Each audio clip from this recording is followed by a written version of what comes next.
नमस्कार, सवाल आपका देख रहे हैं आप और मैं हूं आपके साथ शमशेर सिंह। ओमिक्रॉन के वैश्विक खतरे के संकेत के चलते केंद्र की मोदी सरकार भी अलर्ट मोड में आ चुकी है। देश के 14 राज्यों में ओमिक्रॉन के 220 से ज्यादा केस सामने आ चुके हैं। ओमिक्रॉन के इन बढ़ते मामलों के बीच केंद्र सरकार ने राज्यों और केंद्र शासित प्रदेशों को पत्र लिखकर संक्रमण को रोकने के लिए कड़े कदम उठाने के निर्देश दिए हैं। पत्र में लिखा है कि ओमिक्रॉन डेल्टा से 3 गुना ज्यादा संक्रामक है और वॉर रूम एक्टिव करने की सलाह दी गई है। अब सवाल यह है कि क्या हमें कोरोना की संभावित तीसरी लहर को लेकर एकदम से अलर्ट हो जाना चाहिए।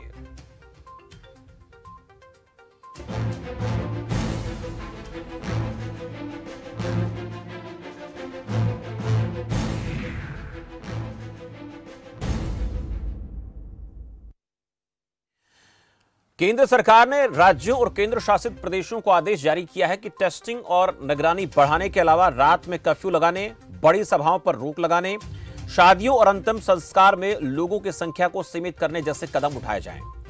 केंद्रीय स्वास्थ्य सचिव राजेश भूषण ने पत्र लिखकर कहा कि राज्यों को चाहिए कि war room, emergency operation centres को एक्टिव करें। भले ही केस कम हो, जिला और स्थानीय स्तर पर सक्रिय कार्रवाई करते रहें। वह फील्ड अधिकारियों के साथ नियमित तौर पर जायजा भी लें। इन कदमों से यकीनी तौर पर संक्रमण को रोकने में मदद मिलेगी। केंद्र की तरफ से यह सलाह दी गई है कि राज्य बेड की तादाद बढ़ाएं।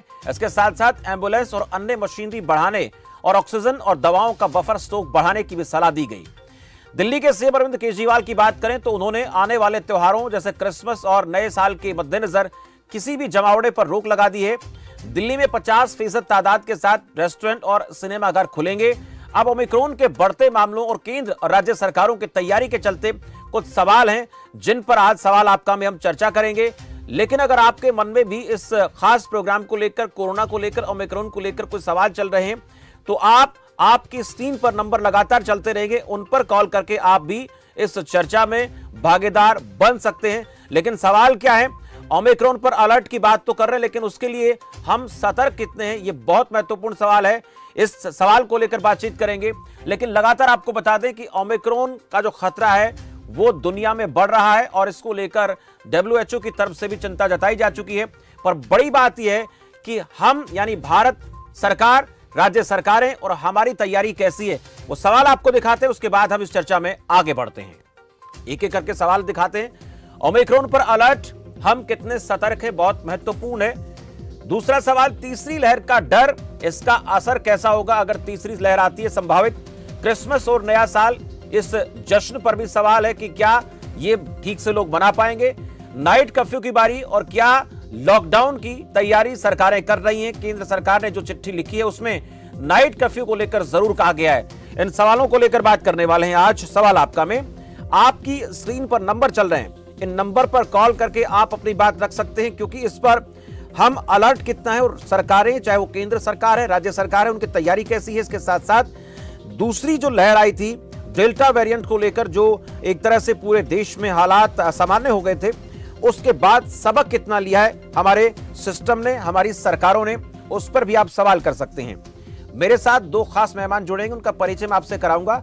लेकिन सबसे अहम बात यह है कि जिस तरह से जो ओमिक्रॉन वेरिएंट लगातार अपना असर दिखा रहा है, देश में मामलों की संख्या 200 के पार जा चुकी है, तो हमें अभी से सतर्क हो जाना चाहिए। जैसे पहली लहर में हमने तैयारी की थी, लेकिन दूसरी लहर में हम पिछड़ गए थे, पर अब जो संभावित तीसरी लहर की बात हो रही है उसको लेकर हम कितने सतर्क हैं, इस पर चर्चा करना बेहद जरूरी है।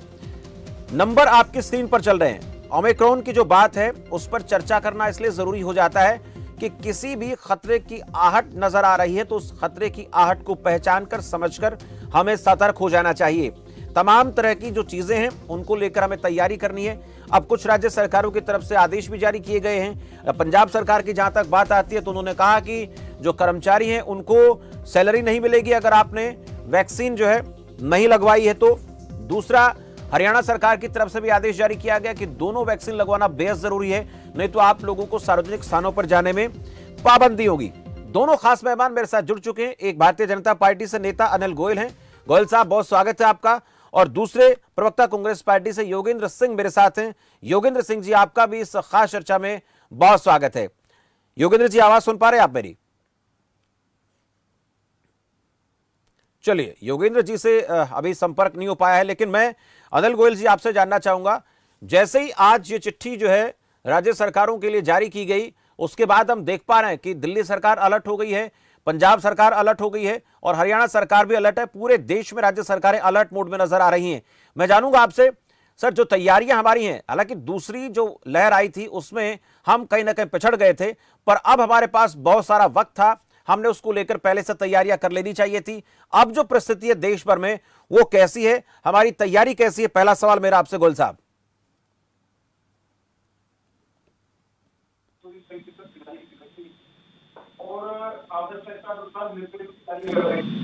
और किसकी करना चाहिए, लेकिन इससे साथ मैं एक बात जरूर कहना चाहूंगा, सरकार के साथ पब्लिक को भी सही मायनों में आवाज ठीक से नहीं आ पा रही गोयल साहब, लौट रहा हूं आपके पास, आवाज थोड़ी सी ठीक करें, तकनीकी को दिक्कत हो सकती है। गोयल साहब आ रहा हूं आपके पास, थोड़ी सी आवाज में डिस्टर्बेंस है, बेहतर तरीके से मैं सुन नहीं पा रहा हूं और दर्शक भी शायद इस बात को ठीक से नहीं समझ पा रहे होंगे, इसलिए जरूरत इस बात की है कि आवाज को दुरुस्त कर लेते हैं, उसके बाद चर्चा को आगे बढ़ाते हैं। तो जो केंद्र सरकार की तरफ से राज्य सरकारों को चिट्ठी लिखी गई है, चिट्ठी जारी की गई है, उस चिट्ठी का असर नजर आने लगा है, लेकिन तैयारी को लेकर बात करना बेहद जरूरी है। आने वाले दिनों में जो क्रिसमस का त्यौहार है उसको लेकर भी लोग तैयारियां कर रहे थे, नए साल के जश्न को लेकर लोग तैयारी कर रहे थे और 5 राज्यों में आगामी विधानसभा चुनाव को लेकर भी राजनीतिक पार्टियां अपनी तरफ से पूरी तैयारी में हैं। अब इन तमाम चीजों पर क्या असर पड़ सकता है, ये बहुत महत्वपूर्ण है। क्या एक बार फिर से जो केंद्र सरकार ने कहा कि आप लोग नाइट कर्फ्यू को लेकर तैयारी कर सकते हैं, लगा सकते हैं अगर आपको जरूरत है तो, लेकिन नाइट कर्फ्यू के बाद अगले पड़ाव की बात कर लेते हैं। अगले पड़ाव में कहीं ना कहीं लॉकडाउन की आहट जो है वो नजर आती है, पर महत्वपूर्ण और जरूरी यही है कि हम कितने अलर्ट हैं। अगर हमने सतर्कता दिखाई, हमने ओमिक्रॉन के खतरे को भांपकर समझकर जो है काम किया, तो इन तमाम चीजों की जरूरत शायद हिंदुस्तान को ना पड़े। दोनों खास मेहमान एक बार फिर से मेरे साथ जुड़े हैं, मैं चर्चा जारी रखना चाहूंगा। योगेंद्र सिंह जी मेरे साथ जुड़ चुके हैं। सिंह जी बहुत स्वागत है आपका भी। और अनिल गोयल जी से मैं बात कर रहा था। गोयल साहब आप अपनी बात को पूरा करें क्योंकि थोड़ी सी तकनीकी दिक्कत उस वक्त आ रही थी। गोयल साहब। शमशेर जी, मेरा ये कहना है सरकारें तो पूरी तरीके से गंभीर हैं, अलर्ट हैं जी, और निश्चित तौर पर जो जो आवश्यक कदम उठाने वाले हैं वो उठाए जा रहे हैं। मेरा तो इसके साथ साथ एक निवेदन भी है कि जो हमारी जनता है उसको भी सावधानी बरतनी पड़ेगी, उसको भी कोरोना के नियमों को पालन करते हुए जो सोशल डिस्टेंस का है और मास्क लगाने का है, ये सब काम भी सही मायनों में जनता को भी इस पर थोड़ा ध्यान दे करके और इस पर थोड़ा अपने ऊपर लागू करना चाहिए कि ये बीमारी जो है वो एक तरह से जो बीमारी है उस पर सामना हम दोनों मिलकर कर सकते हैं, जनता और सरकार दोनों मिलकर के कर सकते हैं, इसलिए उसको करना चाहिए। और दूसरी मैं एक बात और कहना चाहता हूं कि जिस तरीके से सर्दी के अंदर प्रदूषण की वजह से केस और का और इजाफा, ये आपने देखा होगा अब सर्दी में जैसे जैसे प्रदूषण बढ़ा है वहां और अधिक इजाफा होता है। लेकिन दिल्ली के अंदर विशेषकर मैं चर्चा करना चाहूंगा, सरकार सारी बात पब्लिक पर डाल रही है। वो सड़कें चौड़ी करना, सड़कें बनाना, ट्रैफिक जाम ना लगे इस बात की चिंता करना, सरकारों को इस बात पर भी ध्यान देना चाहिए कि हर चीज का जुर्माना लगा करके जनता से टैक्स वसूलना, जनता से जुर्माना वसूलना की जगह सरकार भी अपने काम करने शुरू करे कि चाहे सड़कें चौड़ी करने का मामला हो, चाहे इसके अंदर किसी तरीके से प्रदूषण खत्म हो, ये जो जनता पर ना थोप करके सरकार साहब आपका ये कहना है कि सरकार की तैयारी, सरकारों की तैयारी तो पूरी है, लेकिन हमें भी यानी आम जन को भी कहीं ना कहीं अलर्ट होने की जरूरत है। मेरे साथ एक दर्शक है यशवंत अंबाला से। यशवंत जी बहुत स्वागत है आपका। Thank you ji. सर बोलिए। बंद होगा तो बोलेंगे ना। यशवंत जी मैं तो बंद हूँ, बाकी सब लोग बंद हैं, आप अपनी आवाज खोलिए और अपने टीवी सेट की आवाज कम कर दीजिए। ठीक है सर, मैं ये पूछना चाह रहा था कि पहली लहर में भी सरकार ने बड़ी अच्छी लापरवाही बरती, दूसरी लहर में भी लापरवाही, अब तीसरी में भी इलेक्शन है, ये जनता को हिदायत देते हैं या खुद भी कुछ करते हैं? जी मैं ये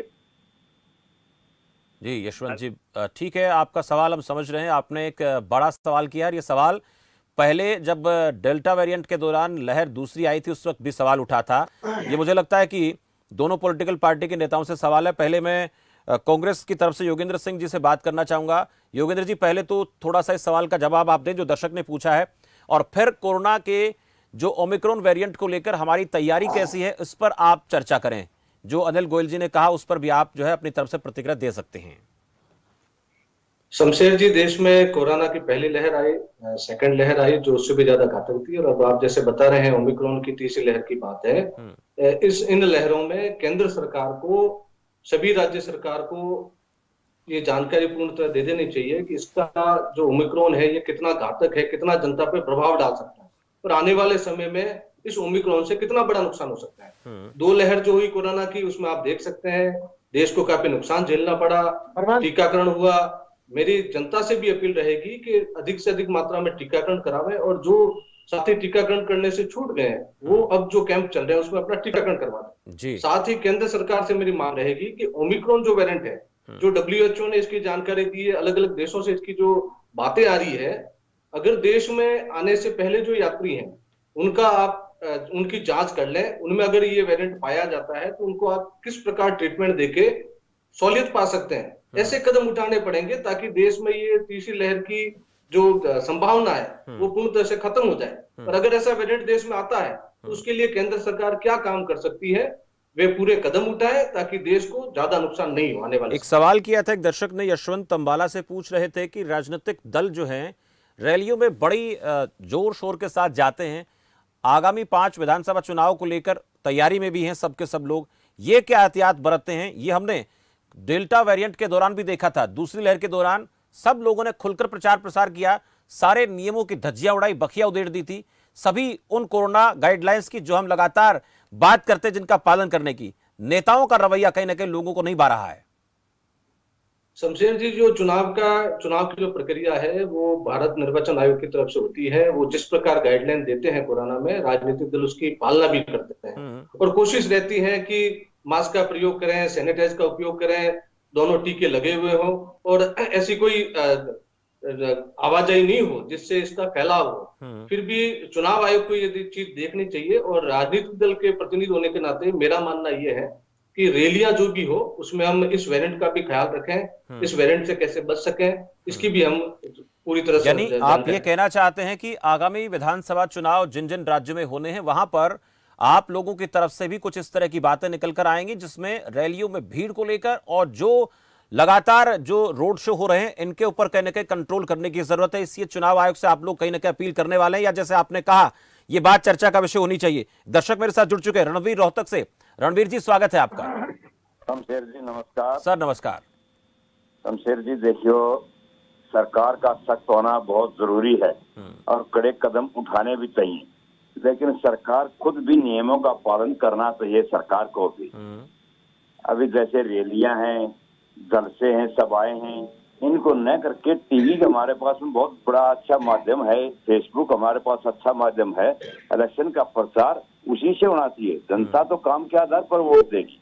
और शमशेर जी, आपके इस चैनल पे हमारे गोयल साहब ही आदरणीय उस दिन हाजिर थे, मैंने जब गोयल साहब से सवाल किया था, और आपके पंचाल साहब भी मेरे गांव का दौरा करके गए हैं कि मेरे गांव में दानक बस्ती, वाल्मीकि बस्ती, लोहार बस्ती और हमारे कुछ स्वर्ण जाति के लोगों को 1 किलोमीटर की पाइपलाइन अगर पानी पीने की मिल जाए तो हमारे को गंदे पानी से पीछा छूट जाए।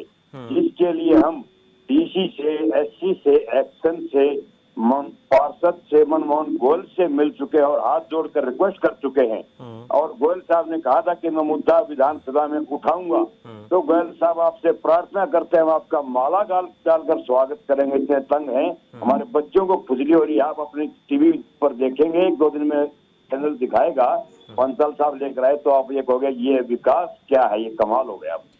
2 अहम सवाल हैं गोयल साहब। एक तो एक पहले दर्शक ने किया कि रैलियों में हम जाएंगे लेकिन वहां पर कोरोना प्रोटोकॉल का पालन नहीं करेंगे, ऐसा बहुत देखा जा रहा है।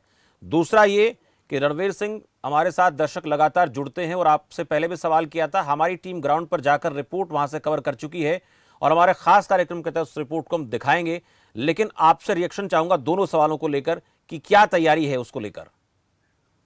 शमशेर जी, पहली बात तो जो सभाओं के अंदर भीड़ होती है और भीड़ के अंदर जो कई बार खतरा बढ़ता है कि ओमिक्रॉन बढ़ जाएगा, कोरोना बढ़ जाएगा, निश्चित तौर पर राजनीतिक दल होने के नाते पूरी तरीके से जो चुनाव आयोग हमें गाइडलाइन देता है उस गाइडलाइन पर पूरी तरीके से पालन करने की गोयल कोशिश साहब, करी एक जाती है। छोटा सा बीच में टोकूंगा आपको मैं, छोटा सा सवाल, मैं दोनों पार्टी के नेताओं से बात करूंगा इस मसले को लेकर। पंजाब सरकार की तरफ से आज ऐलान कर दिया गया कि कर्मचारियों को तनख्वाह नहीं मिलेगी अगर उन्होंने दोनों वैक्सीन या वैक्सीन उन्होंने नहीं लगवाई, उन्होंने अपने आप को वैक्सीनेट नहीं करवाया। और हरियाणा सरकार की तरफ से खुद जो है अनिल विज ने यह कहा है कि जिन लोगों ने दोनों वैक्सीन की डोज नहीं ली तो उन लोगों को सार्वजनिक स्थानों जैसे बस की बात कर ले, मॉल, वहां पर जाने की इजाजत नहीं होगी। ये हम अपनी तरफ से ऐलान करते हैं तो फिर हम चुनाव आयोग की तरफ क्यों देख रहे हैं? नहीं शमशेर जी, कुछ चीजें ऐसी होती हैं जिसका फैसला चुनाव आयोग ने करना होता है। यानी जब चुनाव डिक्लेयर होता है तो सारा प्रशासन, सारा तंत्र जो है चुनाव आयोग के अंडर में काम करना शुरू कर देता है। और ये जो दोनों जगह, चाहे पंजाब सरकार है चाहे हरियाणा सरकार है, उनके पीछे सिर्फ ये है कि वो जागृति पैदा हो, लोगों में जो टीका लगाने के प्रति लापरवाही वो खत्म हो, और उसको कंट्रोल करने के लिए, मतलब सैलरी नहीं देंगे इसका मतलब टीका लगवाएंगे, टीका लगाने लापरवाही जो हो रही है वो किसी भी तरफ से हो रही है, तो वो हरियाणा सरकार ने अपने हिसाब से कराया, पंजाब सरकार ने अपने हिसाब से कराया। तो इसलिए इसमें तो हमको अब जैसे कई बार ये भी है कि स्कूलों के अंदर वो स्टाफ आएगा जो डबल डोज लगाएगा। आज कुछ जो टीचरों ने कोर्ट में अपील भी करी है कि हमें ये बीमारी हम नहीं लगवा सकते, इससे हमें छूट दी जाए। तो सही मायनों में जो टीका है, टीका हमारे बचाव का है। अगर सरकार कहीं भी सख्ती कर रही है तो सरकार सख्ती का मतलब यह है कि वो हमको बीमारी से बचाना चाहती है, बीमारी से हमें टीके की सपोर्ट दिलवाना चाहती है। और जहां तक जो आपने बात की कि सरकार जब अब लागू कर रही है, चुनाव में लागू नहीं करती, तो सरकार चुनाव में चुनाव आयोग के अधीन काम करती है, चुनाव आयोग के दिशा निर्देशों में काम करती है। लेकिन सर, राजनीतिक दल भी अपनी तरफ से कुछ प्रोटोकॉल निर्धारित कर सकते हैं ना। क्यों चुनाव आयोग की तरफ हम निगाह, हमारी जो निगाहें वहां पर टिक जाती हैं? क्यों हम इस बात को लेकर, देखिए हम एक बात कहते हैं कि हम जो है डिजिटलाइजेशन की तरफ बढ़ रहे हैं, हमारे पास तमाम तरह की व्यवस्थाएं हैं, हम ऑनलाइन तरीके से लोगों को संबोधित कर सकते हैं, हम हजारों की तादाद में अपने संगठन के लोगों से ऑनलाइन बातचीत कर सकते हैं, तो लोगों से भी सीधा संवाद कर सकते हैं, हमारे पास तमाम तरह की चीजें हैं, लोगों तक बातें अपनी पहुंचा सकते हैं, तमाम तरह की चर्चाएं हम कर सकते हैं। पर क्यों नहीं इस पर लगाम लगाने की कोशिश खुद राजनीतिक पार्टियां करती हैं? ये बड़ा सवाल है। लोग इस चीज को जानना चाहते हैं, समझना चाहते हैं, और पहल किसी भी राजनीतिक पार्टी की हो, एक कदम उठाया जाना चाहिए, इस पर बात होनी चाहिए। लेकिन जब बात करने की बारी आती है, सवाल किया जाता है, तो फिर चुनाव आयोग के पाले में गेंद डाल देते हैं हम सब लोग। शमशेर जी, सबसे बड़ी बात यह है कि भाजपा तो कम से कम मैक्सिमम जो मीटिंग्स हो रही है ऑनलाइन हो रही है, मैक्सिमम हम जो संबोधित कर रहे हैं ऑनलाइन कर रहे हैं, और बहुत कुछ सही मायनों में भाजपा तो बहुत अधिक आज के हिसाब से। सर, मैं उत्तर प्रदेश की बात कर लेता हूं, यूपी की बात कर लेता हूं, वहां पर गृह मंत्री के प्रस्तावित दौरे हैं, प्रधानमंत्री मोदी के प्रस्तावित दौरे हैं, समाजवादी पार्टी लगातार रोड शो कर रही है, भारतीय जनता पार्टी लगातार जो है अपना एक यात्रा निकाल रही है। ये क्या है सर? नहीं शमशेर जी, जो राजनीतिक मजबूरियां हैं वो तो काम करे जाएंगे, लेकिन जहां पर विकल्प है उस विकल्प पर क्या राजनीतिक मजबूरी हमारी जिंदगी से बड़ी हो सकती है? मैं पूछूंगा आपसे, लौटूंगा एक सवाल में यशवंत सिंह, माफ कीजिए, योगेंद्र सिंह जी से सवाल भी पूछूंगा। एक दर्शक मेरे साथ लगातार बने हुए, करीम खान मध्य प्रदेश से नियमित दर्शक हमारे हैं। करीम जी, बहुत स्वागत है आपका। नमस्कार सर। नमस्कार। मैं कहता हूँ कभी आप मध्य प्रदेश के भी पैनलिस्ट को बुलाइए जी, मध्य प्रदेश की भी समस्या को रखिए। रही बात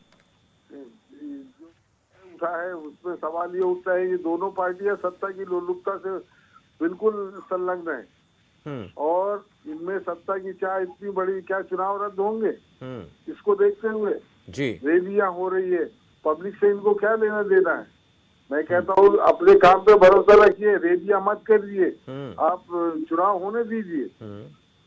बहुत अहम बात है करीम खान जी, और जैसे आपने कहा मध्य प्रदेश की चर्चा को लेकर, लेकिन इनको भरोसा नहीं है, रेडिया करके ताकत दिखाना चाहते हैं। हाँ, ये सवाल आपका कटाक्ष तंज है सभी राजनीतिक पार्टियों पर। और करीम खान जी, आपने जैसे कहा मध्य प्रदेश की चर्चा, बहुत जल्द मध्य प्रदेश को लेकर भी चर्चा करेंगे, आपको भरोसा दिलाते हैं। बहुत शुक्रिया बातचीत के लिए, इस सवाल को उठाने के लिए।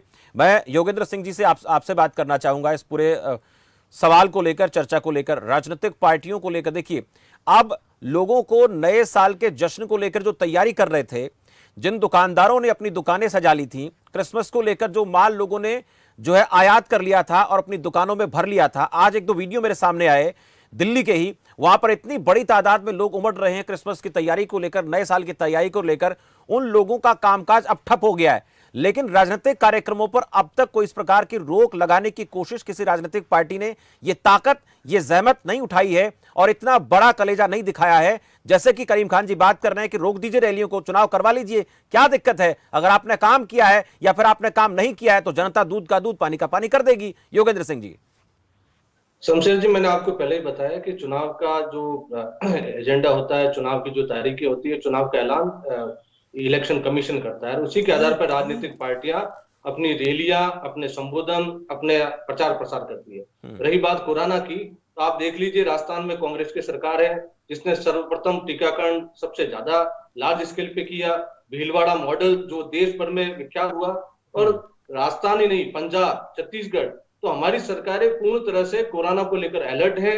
हमारे पूर्व राष्ट्राध्यक्ष आदरणीय राहुल गांधी जी ने कोरोना की पहली लहर में सरकार को चेताया था, और हम तो आज भी कह रहे हैं। सर, हम देख रहे थे मांग कर कल रहे हैं, मार्च किया जा रहा था, कल मार्च किया जा रहा था, हमने देखा राहुल गांधी को। सर, देखा राहुल गांधी को मार्च करते हुए हमने कल, हमारी टीम वहां पर कवर करने गई थी। सर, ये दोहरा चरित्र नहीं होना चाहिए। देखिए, चुनाव आयोग अपने नियम निर्धारित करेगा, पर सर हमारे व्यक्तिगत भी तो कुछ नियम होते हैं ना। हम जैसे कि कहा गोयल साहब ने कि चुनावी अपनी मजबूरी होती है। ये क्या मजबूरियां होती हैं सर? मैं जानना चाहता हूं कि लोगों की जिंदगी को जोखिम में डालकर आप लोग रोड शो करेंगे, आप लोग रैलियां करेंगे, जनता को बुलाएंगे, भीड़ बुलाएंगे, लेकिन लोगों को क्रिसमस नहीं मनाने देंगे, लोगों को नया साल नहीं मनाने देंगे। ये सब जायज है, लेकिन ये आप लोगों की तरफ से ऐसा किया जाना, ये आपको बहुत सही प्रतीत होता है। शमशेर जी, हमें कहीं प्रतीत ऐसा नहीं होता है। अगर केंद्र सरकार कोई नई गाइडलाइन जारी करे तो सभी राजनीतिक दल उस गाइडलाइन को मानेंगे, न कि कोई एक राजनीतिक दल। पिछली बार दो लहरें जो आई कोरोना की, जो केंद्र सरकार ने गाइडलाइन जारी की, राज्य की सभी सरकारों ने उस गाइडलाइन को माना, जनता ने माना। हम तो ये मांग करते हैं केंद्र सरकार से कि अब अगर तीसरी लहर नहीं लानी है तो आप जो ओमिक्रॉन जो वेरिएंट देश में आ रहा है, बाहर से जो फ्लाइटें आ रही है, उन सभी यात्रियों का चेकअप कराएं। अगर किसी में ऐसा ओमिक्रॉन पाया जाता है उसका उपचार कराएं, ताकि देश भर में फैले नहीं, देश वापस तीसरी लहर में नहीं जाए, देश को। दर्शक मेरे साथ समधीर हैं हरियाणा से, मैं उनका सवाल ले लेता हूं, वो क्या कहना चाहते हैं। समधीर जी, बहुत स्वागत है आपका। जी नमस्कार जी। सर नमस्कार जी, आपका बहुत बहुत धन्यवाद। ऐसे सर जी, कोई सी पार्टी हो इस देश के अंदर, उन्होंने किसी भी पार्टी ने जनता से कोई मतलब नहीं है, केवल अपनी पार्टी बनाना और सरकार बनाने से मतलब है। ये क्यों न है कि सरकारें जितनी भी पार्टियां हैं, ये पार्टियां अपने जैसे टीवी पे आज पार्टियां अपना वो इलेक्शन का करें भाई, कैंपेनिंग करें, इलेक्शन से ही लोगों को बताएं कि भाई हम ये आज कांग्रेस करेगी, कल बीजेपी करेगी, इतने यूट्यूब है, चैनल, टीवी चैनल है, ये रैलियां बंद कर दें, भ्रष्टाचार भी बंद हो जाए, लोग जनता की गाड़ी कमाई भी वो जो खर्च कर रहे हैं वो भी बच जाए, और आपस में जो बीमारियां फैल रही वो भी बच जाएंगी। जी, बहुत शुक्रिया समधीर जी, आपने एक अहम सवाल, लगातार इस पर मैं भी चर्चा कर रहा हूं, धन्यवाद, अपना सवाल आपने उठाया है। अनिल गोयल साहब, जैसा मैंने पहले भी कहा था कि हमारे पास इंतजामों की कोई कमी नहीं है, सारी चीजें हमारे पास मौजूद हैं। आज के दौर में इंटरनेट की फैसिलिटी बहुत अच्छी है और बिजली की भी कोई दिक्कत आजकल गांव में नहीं आती है। सोशल मीडिया पर लोग ज़्यादा एक्टिव रहते हैं, टीवी को भी लोग देखते हैं, तमाम इंतजाम हमारे पास हैं, रेडियो के जरिए हम तमाम तरह की बातें कर लेते हैं। तो इन तमाम चीज़ों को लेकर, इन सवालों को लेकर जवाब लोगों को कब मिलेगा, ये बात दोनों राजनीतिक पार्टियों से। फिर मैं कह रहा हूं कि हम नए साल के जश्न को लेकर तो गाइडलाइन जारी कर देते हैं, कर्मचारियों की तनख्वाह को रोकने की बात हम कर देते हैं, सार्वजनिक स्थानों पर लोगों को नहीं जाने दिया जाएगा, इसकी हम बात तो कर लेते हैं, पर अपने ऊपर नियम कब लागू करेंगे, यह सवाल आज भी खड़ा है और पहले भी इसी तरह से बना हुआ था। और एक दर्शक ने कहा, समधीर ने, कि बहुत कुछ हो सकता है आज के दौर में। शमशेर जी, बिल्कुल जो हमारे श्रोता है जिन्होंने सवाल किए, बहुत गंभीर सवाल है, और निश्चित तौर पर ये जो विषय है वो चुनाव आयोग को सख्ती से इस पर लागू करना चाहिए और सभी राजनीतिक दलों को इसको मानना चाहिए। मेरा बड़ा इसमें स्पष्ट मत है कि इसमें राजनीतिक विवाद ना हो करके एक बहुत बड़ी महामारी को रोकने के लिए अगर हमको कुछ समझौते करने पड़े तो करने चाहिए। जैसे योगेंद्र जी ने कहा कि भाई एक राजनीतिक दल नहीं कर सकता, सभी करेंगे तब बात लागू होगी, मैं इस बात से 100% सहमत हूं। लेकिन सबके लिए फिर जो गाइडलाइन जारी करेगा वो चुनाव आयोग जारी करेगा। और जो आप एक सार्थक चर्चा हो रही है आज के दिन आपके टीवी पर, बहुत महत्वपूर्ण चर्चा आपने करी है। निश्चित तौर पर इसको चुनाव आयोग को गंभीरता पूर्वक लेना चाहिए और सभी राजनीतिक दलों को सख्ती से लागू करने के निर्देश देने चाहिए। और जहां भी इसका उल्लंघन हो किसी भी पार्टी की तरफ से, किसी भी कैंडिडेट की तरफ से, उसको सख्ती से लागू करके उसको सजा मिलनी चाहिए। दोनों इस वक्त जो बड़ी पार्टियों के प्रवक्ता हैं, वो चाहे बीजेपी से हो चाहे कांग्रेस पार्टी से हो, हमारे इस बात को लेकर जरूर आश्वस्त कर रहे हैं जनता को भी कि ऐसा होना चाहिए। दर्शक मेरे साथ हैं मास्टर आर के कालिया अंबाला से। मास्टर जी, बहुत स्वागत है आपका। नमस्कार जी। सर नमस्कार। देखिए, परमात्मा तो कुछ भी कर सकता है, उसकी अपनी मर्जी है जी, लेकिन आपने सब कुछ कह दिया। मैं उस बात को दोबारा दोहराना चाहता हूँ। हमने केवल भाषण सुना है, भाषण सुना। मैंने पहले भी आपके टीवी के माध्यम से कहा था जी, इन्होंने सिर्फ भाषण दिया है। कोई भी दल हो, सियासी दल, हमें तो फर्क रहना ही पड़ेगा। हमें तो खुद अपनी जान की चिंता है, लेकिन इन भाइयों को कोई जान की चिंता नहीं, किसी की कोई चिंता नहीं। इनको गद्दी चाहिए, सत्ता चाहिए। बड़े अफसोस की बात है जी। अरे रैलियां हो रही हैं, समागम हो रहे हैं, फंक्शन हो रहे हैं, क्यों हो रहे हैं? ये खुद जिम्मेदार है। सभी सियासत, जितने भी सियासी दल है, सब जिम्मेदार है। कभी इलेक्शन कमीशन को दोष देंगे, कभी मीडिया को दोष देंगे, कभी जनता को दोष देंगे। भी आप क्या कर रहे हो बताइए? आप करेगा कौन? ऐसे होना चाहिए, वैसे होना चाहिए। इसको करेगा कौन? लागू कौन करेगा? मास्टर जी बहुत शुक्रिया। ये अहम बात है कि हमें पहल अपने आप से करनी है। हम दूसरों की तरफ अगर एक उंगली उठाते हैं तो हमारी जो 3 उंगलियां हैं हमारी तरफ रहती हैं, लेकिन महत्वपूर्ण यही है कि हम उसको लेकर अपने गिरेबान में कब झांकेंगे। हम आदेश जारी कर देंगे, हमारी सत्ता जहां पर भी है, जिस पार्टी की सरकार है, लेकिन उससे पहले जरूर इस बात को लेकर ये हो जाता है कि उसको लेकर हमने अपने आप को क्या तैयार कर लिया है। बहुत शुक्रिया अनिल गोयल जी, योगेंद्र सिंह जी इस चर्चा में जुड़ने के लिए, और आपने हमारे सवालों पर यह कहा कि जरूर चुनाव आयोग को इस पर ध्यान देना चाहिए, और यह भी जरूरी है कि राजनीतिक पार्टियों को भी चुनाव आयोग के समक्ष अपनी बातें रखनी चाहिए, क्योंकि आम जनता को रैलियों में भीड़ इकट्ठा करने के लिए जिस तरह से हमारे कार्यकर्ता, हमारी पार्टियों के छोटे बड़े नेता आमंत्रित करने जाते हैं, तो उनको शर्मा शर्मी में एक शब्द जोड़ रहा हूं कि उनको अपने नेता का मान सम्मान करने के चलते की खातिर आना पड़ता है रैली में, जाना पड़ता है रैली में, और नेताओं का भाषण सुनना पड़ता है। लेकिन वहां पर भीड़ इतनी ज्यादा इकट्ठी हो जाती है कि वो अपने साथ पता नहीं कितनी सारी बीमारियां अपने घर ले आते हैं, अपने गांव ले आते हैं, अपने कस्बे में, अपने मोहल्ले में ले आते हैं। तो जरूरत इस बात की है कि क्रिसमस लोग ना बनाए, कोई दिक्कत नहीं है। नए साल का जश्न लोग ना बनाए तो भी कोई दिक्कत नहीं है, क्योंकि हमें अपनी जिंदगी की परवाह करनी है। पर यह भी महत्वपूर्ण है कि राजनीतिक पार्टियों को अपने गिरेबान में झांक कर ये सोचना पड़ेगा कि वो रोड शो नहीं निकालेंगे, चुनावी रैलियां नहीं करेंगे, और बहुत सारे तरीके हैं लोगों के बीच में जाकर अपनी बात रखने के। सोशल मीडिया प्लेटफॉर्म है, टीवी है, रेडियो है, तमाम चीजें हैं जिनकी सहायता से लोग आवाम के बीच में अपनी बात रख सकते हैं, अपनी पार्टी का एजेंडा रख सकते हैं। ये सारी चीजें वो कर सकते हैं, लेकिन अगर वो जब तक ऐसा नहीं करेंगे तो लोगों को इनके प्रति विश्वास होगा नहीं, और इसी तरह से लोगों की जिंदगियां जो हैं उनके साथ खिलवाड़ होता रहेगा। फिलहाल मेरे साथ सवाल आपका में इतना ही। आप देखते रहिए खबर फास्ट। नमस्कार।